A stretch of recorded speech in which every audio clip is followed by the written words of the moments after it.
Friends, இந்த சாப்டரில் நம்ம ஃபெதர்னா என்னன்னு பார்க்க போகிறோம். ரொம்ப அத்தியாவசியமான ஒரு ஆப்ஷன் இதில் ஃபோட்டோஷாப்பில். ஸோ ஃபெதர் ஆப்ஷன் யூஸ் பண்ணி தான் நீங்கள் நிறைய கிராஃபிக் ஒர்க்ஸ்லாம் பண்ணுறாங்க. ஸோ அந்த ஃபெதருடைய டீட்டெயில்ஸை நம்ம பார்க்கலாம். இப்போ ஒரு ஃபைல் நான் ஓப்பன் பண்ணிக்கிறேன். ஸோ ஒரு இமேஜ், ஃபார் எக்ஸாம்பிள் நான் இந்த இமேஜை ஓப்பன் பண்ணுறேன்.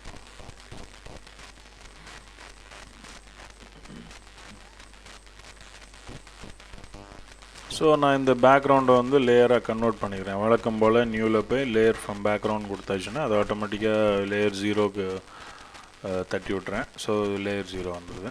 ஸோ இப்போ இந்த டூல்ஸ் ஆப்ஷனில் ஃபஸ்ட்டு நான் உங்களுக்கு சொல்லியிருந்தேன், இல்லை ரெக்டாங்குலர் மார்க்கிவ் டூல், ஏதாவது ஒரு டூல் நீங்கள் ஓப்பன் பண்ணிவிடுங்க, செலக்ட் பண்ணிவிடுங்க. இப்போ நான் வந்து இவருடைய ஃபேஸை வந்து இப்படி ஒரு பாக்ஸ் போடுறேன்.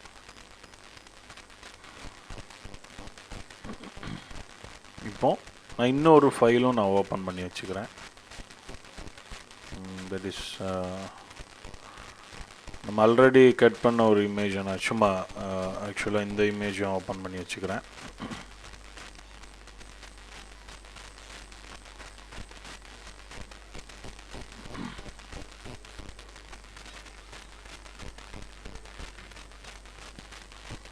ஸோ இப்போ பார்த்தீங்கன்னா இந்த இமேஜை வந்து நான் ஒரு பாக்ஸ் போடுறேன். ஃபெதர்னா என்னன்னு உள்ளதை நான் தெளிவாக உங்களுக்கு சொல்லி கொடுத்துறேன். அதை நான் இதில் ஒரு பாக்ஸ் போடுறேன். ஃபெதர் கூட கொடுக்க, அதாவது செலக்டில் போய் ஃபெதர்னு ஒரு ஆப்ஷன் இருக்குது. Otherwise the shortcut key is alt control D.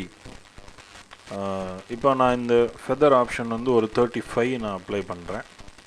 So 1 apply பண்ணியாச்சுன்னா லைட்டாக ஒரு பிளர் எஃபெக்ட் எண்டிங்கில் இருக்கும். அதாவது கட் பண்ண மாதிரியே இருக்காது, ரியலாக இருக்க மாதிரி இருக்கும். இப்போ இந்த 35 கொடுக்குற நேரம் என்னென்னா, இப்போ இதை வந்து நான் வந்து கட் பண்ணுற ஆப்ஷன் உங்களுக்கு தெரியும் ஏற்கனவே. எடிட்டில் போய் கட்டு.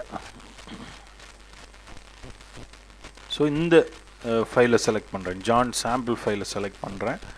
எடிட்டில் போய் பேஸ்ட்.